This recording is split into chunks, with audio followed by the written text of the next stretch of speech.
Hello, my name is Marshall Goldsmith. I've been ranked number one leadership thinker in the world twice. I've been ranked top executive coach in the world, and I'm an author or editor of 51 books, including four New York Times bestsellers. And I'm so proud of my new book, The Earned Life, which is also a New York Times bestseller. And it's the most critically acclaimed book I've ever done. Now, the dumbest advice I ever got is called go for it. Go for it. I'm out there surfing. I'm out there surfing. And yeah, I don't know anything about surfing. And but you get macho, and I'm with two other guys, and then waves get bigger, and I got lucky on a couple, and go for it, go for it. So I go out there like an idiot, and I try to ride a 9-foot wave, which immediately flips me over. Like if you don't know what you're doing, it's like going into a mountain, right? Flips me over, bang, bashes my head. I ended up breaking my neck in two places. Thank goodness I'm still alive. But that is probably the dumbest advice I ever got. And I listened to it like an idiot. And so I talk about it in the book. Who gave you that advice, Marshall? Who would tell you to risk your life and go for it? My alleged friends. And by the way, I was telling them the same idiot advice, so I can't blame them. That's so funny. Macho boy idiots. Yeah. Yeah, the stuff we do when we're young isn't always the stuff that we do when we're a little more experienced, huh? I was 27. My wife pointed out that I was perhaps a little too old to be doing dumb things like that.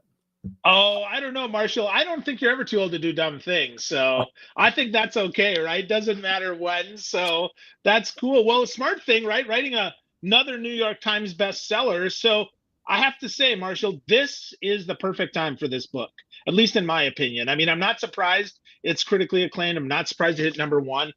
But when did you start writing this book, Marshall? Did you know that the timing was going to be so good? This book is a product of COVID. Actually, what happened is I lived in Rancho Santa Fe, California for the same house for 30 years. We're going to sell our house and move to Nashville because my daughter's here. And then what happened is we got an apartment on the beach because I thought it'd take a while to sell the house. I didn't want to leave town. So we lived in La Jolla on the beach. Then boom, COVID hit. So I'm stuck there for like a year and a half. Good place to be stuck, at least. I'm stuck there for about a year and a half. And then I started doing Zoom calls with 60 amazing people every weekend, my friend Mark Thompson and I. And we call them a life plan review process. And these were just amazing people. We had Curtis Martin, the National Football League Hall of Fame, Pau Gasol. We had Broadway stars, head of the Olympic Committee, Rockefeller Foundation, World Bank, all amazing people every weekend. And they talked about their life. And they talked about what works, what doesn't. And that's what led to the book, The Earned Life. Wow, that's so fantastic. So I read this story about Curtis Martin in your book, and I was like, that's pretty prescient for being an athlete of that import, right? I mean, he made that Hall of Fame, and yet he knew right away, like this wasn't it for him. He had bigger aspirations. So I know you didn't coach him on that, Marshall, to get there, or maybe you did. But holy crap! Like, how does someone get that level of understanding early on that's going to impact their life later on? Well, Curtis Martin is one out of a million. And so if you look at the average National Football League player that retires, they are disasters. Huge percentage bankrupt, divorced, depressed, mentally or physically beat up, right? A lot of problems. And Curtis did not become those problems. Curtis really focused on what's his aspiration in life, his higher level mission. Very, very inspirational guy just to be around, and is also a very, very successful businessman. So Curtis is kind of, to me, the role model of, what to do after you achieve.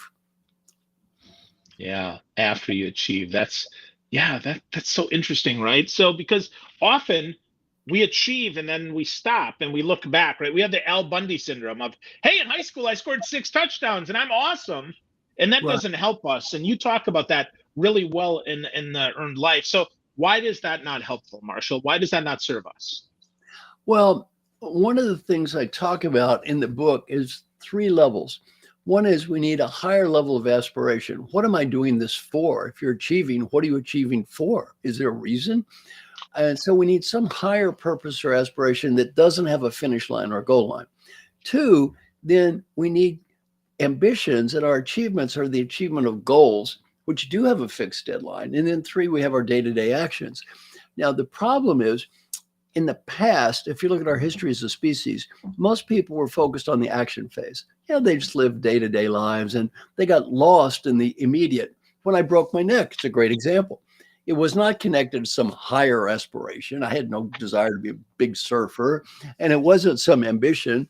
I was just lost in the thrill of the moment at almost the expense of my life. So it's one of the examples from the book. A lot of people are lost in that action phase, video game addicts, social media. And so even today, a lot of people are lost in the action phase, probably most people. Some people get lost in the aspiration phase. They have these lofty ideas and they love humanity and all that, but they don't do anything. Unfortunately, many human service leaders that I've coached love humanity. They just hate human beings. They just can't stand humans. They love humanity, though. They love the big picture of humanity. They just don't like the real breathing kind that they have to deal with every day. The people that I work with, the people that are listening to this podcast, tend to be focused on the ambition and the achievement level. And, they fall into a trap. The trap is addiction to achievement. Everything will be fine after I achieve blah, blah, blah, fill in the blanks, after I win the Super Bowl, after I make the NFL, after I write the book. It's all going to be good after that. Well, this is a fool's game for a variety of reasons. One, there's one type of book that always has the same ending, and they lived happily ever after. That book is unfortunately called a fairy tale. That's not the real world. That's not how it works. And the other thing is, our achievement, we don't have total control over achievement. I didn't make up COVID. You didn't make up COVID. Our achievement is impacted by thousands of variables we can't control. And then number two, what happens after you achieve something? Well, what happens after you achieve something is, what do you want to do? More. I got to get more. How long does that achievement bring any satisfaction? And the Buddhist term for this is called the hungry ghost. I'm always eating, but I'm never full. Well, if you get focused on achievement, you can't. If the results of what you do are a measure of your value as a human being, you're screwed. You can't win. One of my clients is Albert Bourla. Albert wrote an endorsement for the book. By the way, if you read the first 6 pages of the book, I was pretty proud of who endorsed that book. Yeah. Wow. There were some reasonably big hitters that were my clients who endorsed that book. Well, one of them is Albert Bourla, CEO of Pfizer. So I talked to Albert. I said, Albert, a few months ago, Albert, how's it going? How's last year? He said, hey, pretty good year. I came up with that vaccine thing. That was good, right? And then this new pill, good. Stock price, all-time high, and CEO of the year, and new book. And I said, great, Albert. That's great. What's your problem? He said, I have a huge problem. So what's your problem? He said, next year. Next year. You think the people that bought the stock here care what he did last year? They could care less. Michael Phelps, 25 gold medals. What do you think about doing after he won his 25th gold medal? Killing himself. If that's your value as a human being, you got to beat last year. It's a fool's game. One of the guys in our group is Safi Bakal. Safi, a very brilliant guy, wrote a book called Loon Shots, started businesses worth tens of millions of dollars. He consulted to presidents, blah, blah, blah, PhD in physics from Stanford. Safi said he always believed that happiness was a dependent variable based upon achievement. And if I achieve, I will be happy. And Curtis Martin taught him that happiness and achievement are independent variables. You can achieve a lot and be happy. You can achieve a lot and be miserable. You can achieve nothing and be happy, and you can achieve nothing and be miserable. They're both good. They're independent variables. So, and I talked to Safi, and I said, Safi, you already got a PhD in physics from Stanford. You're already rich. You started 4 companies. You consulted to presidents. You wrote a New York Times bestselling book.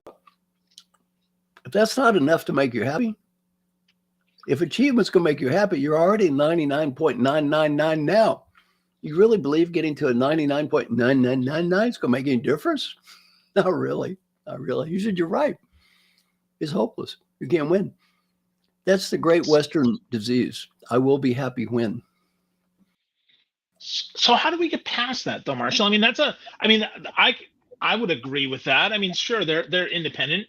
but either, often the feeling of not enough. I still need to collect. I still need to get more. I'll be, to your point, right? I'll be happy when, or the other side, well, I've got everything, but this isn't it, right? This isn't all there is, right? So how do we move past that? I mean, I read, I read the book, right? What's stopping us? I mean, are those the seven things that hold us back, or is there more there that we need to know? Well, one of the things that hold us back from what I'm just talking about is, I mean, to me, the shock is not that some people are there. The shock is that everybody isn't there all the time. Why? What is a great Western art form? There's one cultural message that you have received, Phil, probably thousands of times. And it's always the same drama. It sounds like this. There is a person. No, the person is sad. No, they spend money. They buy a product and they become happy. This is called a commercial.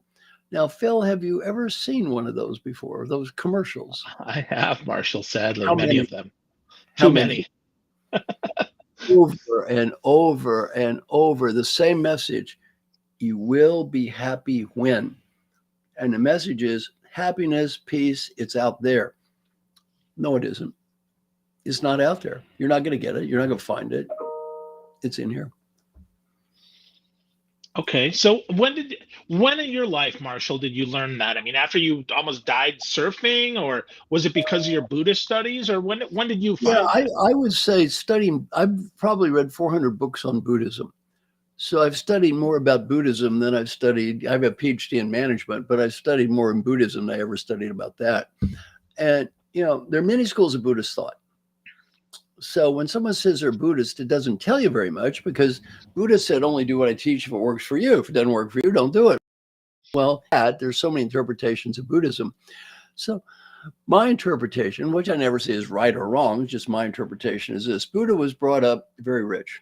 His father always believed he would find happiness if he kept giving him more. So he gave him more and more and more. And he lived in kind of a protected bubble. He was able to sneak outside this bubble 3 times. First time, what he learned, people get old. That's not so good. Old. Second time, sick. Ooh, sick. Third time, die. Die. Old, sick, and die. He realized all this money and glamour, old, sick, and die is not going any place. It's not going to solve that problem. So he said, I can never be happy with more. He went out and tried to be happy with less. He starved himself, You know what he learned? Didn't work either. Never be happy with less. You know what he finally realized? There's only one time I can ever find happiness and peace. Now. There's only one place. Here. This is it. It's the only one thing I can ever be happy with, what I have. So, Phil, where's Nirvana?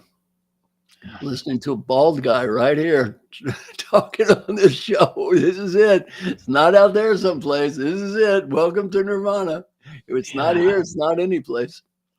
that's beautiful. But that's so empowering.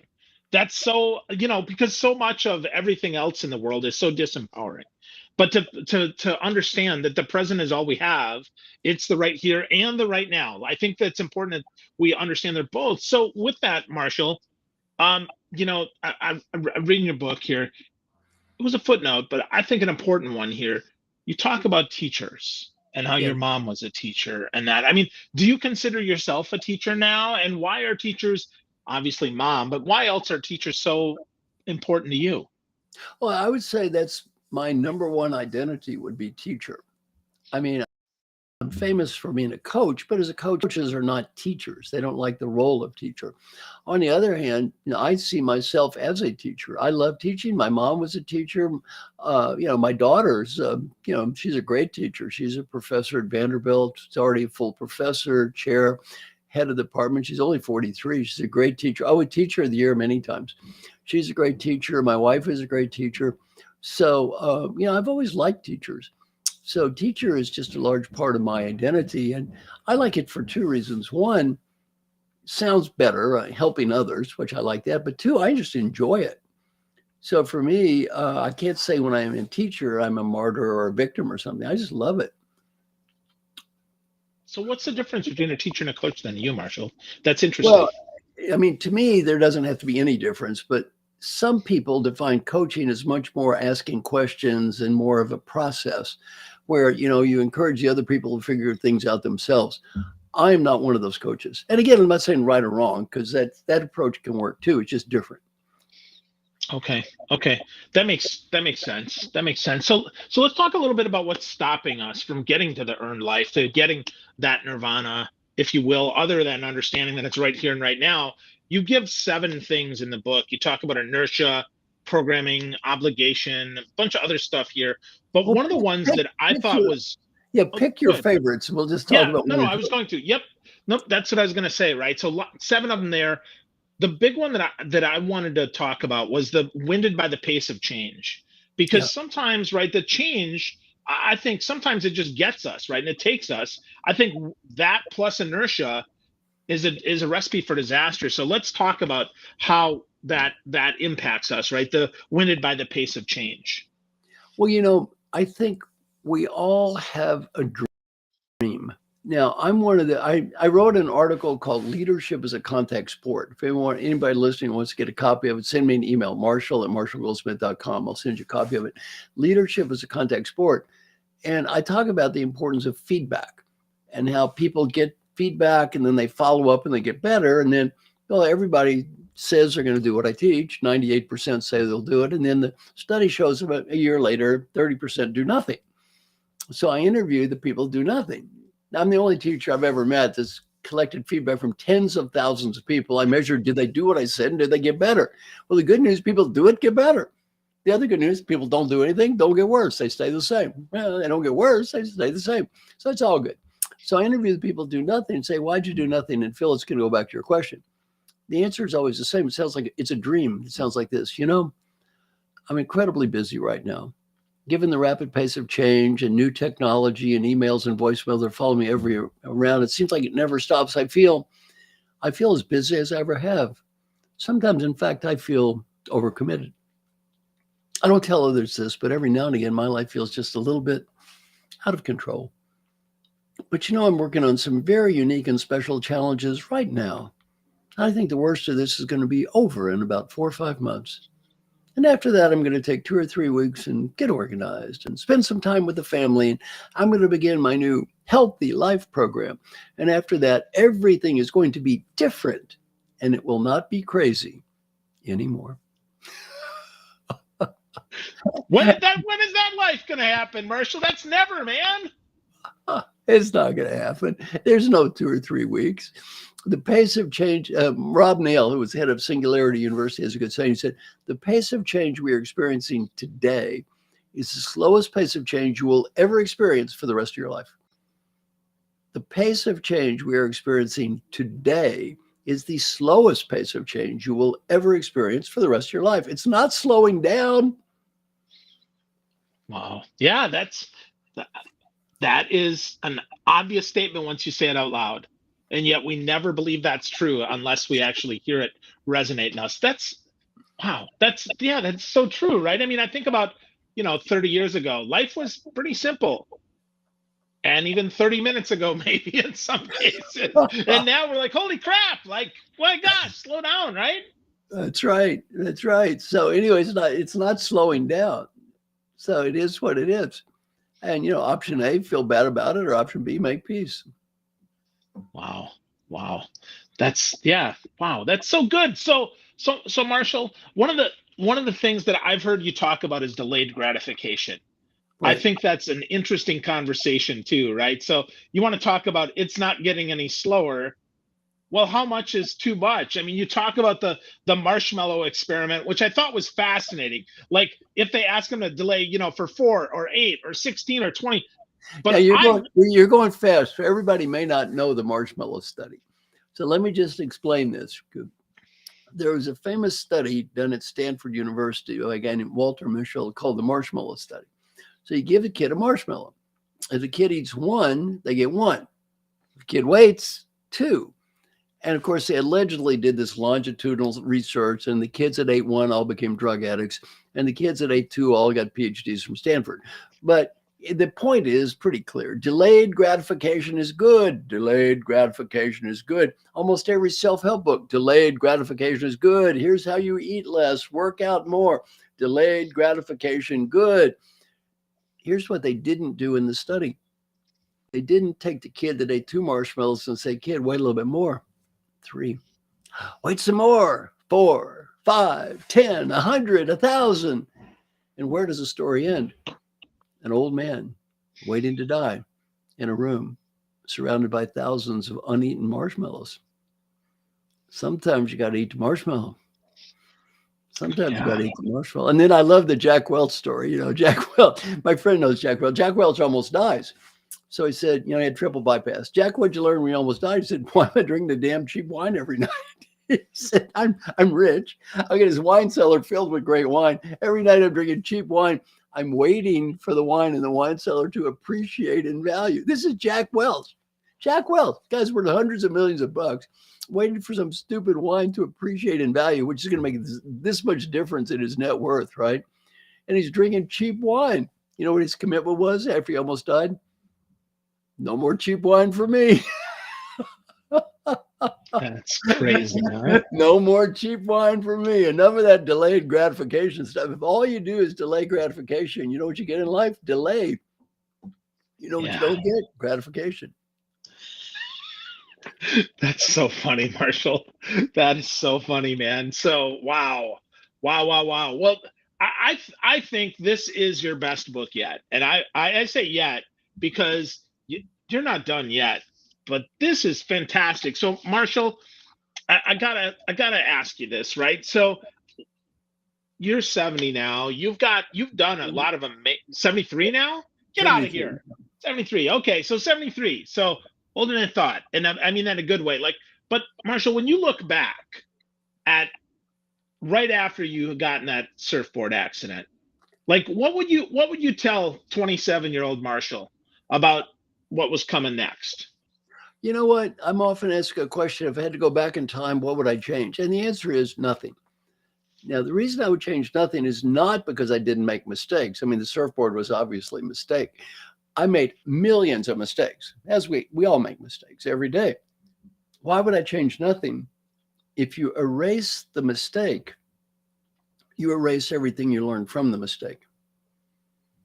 And if I look at my life, I'm from a small town called Valley Station, Kentucky. My high school was ranked number 2 from the bottom in terms of academic achievement in Kentucky. Number 2 from the bottom in Kentucky. We were defeated by Appalachia, and my grade school would have been worse than a high school. So the odds on me being here on this thing and 4 New York Times bestsellers from there would be roughly snowball's chance in hell. You know, and I studied enough science fiction to know you change the timeline, you might make it better, but it might make it worse. And you know what? I'm good. I'm good. You know what I would change? 0. I wouldn't change anything because you know what? Might make it better, could make it worse, probably would make it worse. And again, we all want to erase the mistake. But then you erase everything you learned from the mistake. Yeah. Even that mistake, which was a stupid mistake, is in my book. Yeah. Good stuff. So, okay, Marshall, so I'm gonna flip that around then. Seeing as you don't want to change anything. So what do you want to accomplish in the remaining 20 or 30 years that you have? What's next for Marshall? What's important to you? My larger aspiration is I want to make a positive difference in the lives of as many people as I can in the minimum time I have left to do it. I doubt I have 30 years, but in the time I have left to do it, I want to make the biggest positive difference I can. And so I give everything away, all my material, audios. You can copy, share, download, duplicate. I've got this program called 100 Coaches.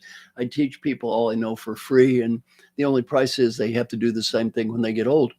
So, you know, my goal is just to have maximum positive impact. And let's talk about this session we're having. So, Phil, let's imagine a few people have a little better life based upon our talk. It's good enough for me. Good enough for me too. Absolutely, Marshall. Absolutely. No, I love that. Love that. Well, Marshall, congratulations on another great book. I haven't read everything that you've read, but in the last 25 years, I've read a lot of your work. This is truly my favorite. The Earned Life is a great book, friends. If you don't know Marshall Goldsmith, and I don't know why the heck you wouldn't, but if you don't, it's easy to spell. You go to marshallgoldsmith.com. You find him anywhere. Throw him in a search engine. Marshall, for the last 25 years, I've wanted to talk to you. Today, you made my day. You made my life infinitely better, Marshall. Thank you Thank for you this, so my much. friend, and I appreciate you very, very much. Thank you. Congratulations.